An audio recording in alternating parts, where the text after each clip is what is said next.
Ospita al momento circa 550 presenze, la massima capienza prevista al centro di accoglienza straordinaria dell'ex caserma Cavarzerani di Udine. Di questi, circa 150 sono richiedenti asilo fuori accoglienza, stipati in una grande stanza in un'area dismessa detta la moschea, in condizioni di sovraffollamento e di precarietà igienico-sanitaria. E la fotografia del CAS alla periferia est del capoluogo friulano, scattata dal report presentato dalla rete Diritti Accoglienza Solidarietà Internazionale FVG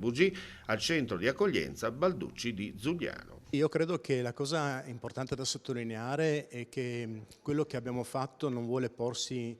in opposizione a qualcuno o a qualche ente o qualche realtà, ma vuole essere semplicemente un esercizio di democrazia, perché democrazia è partecipazione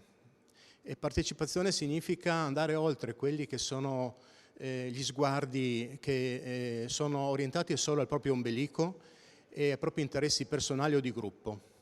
ma riuscire ad avere uno sguardo di insieme, uno sguardo che sa guardare anche ai bisogni dell'altro, di chi non ha voce.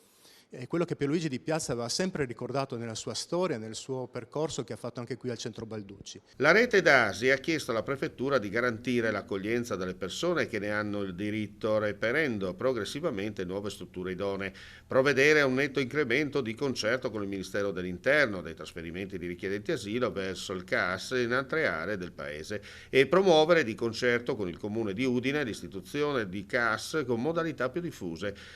Al comune friulano la rete ha chiesto, tra le altre cose, di adoperarsi insieme alla prefettura per trovare in tempi brevi strutture abitative dove collocare i 150 ospiti fuori accoglienza, costruire la rete territoriale che si occuperà del programma SAI.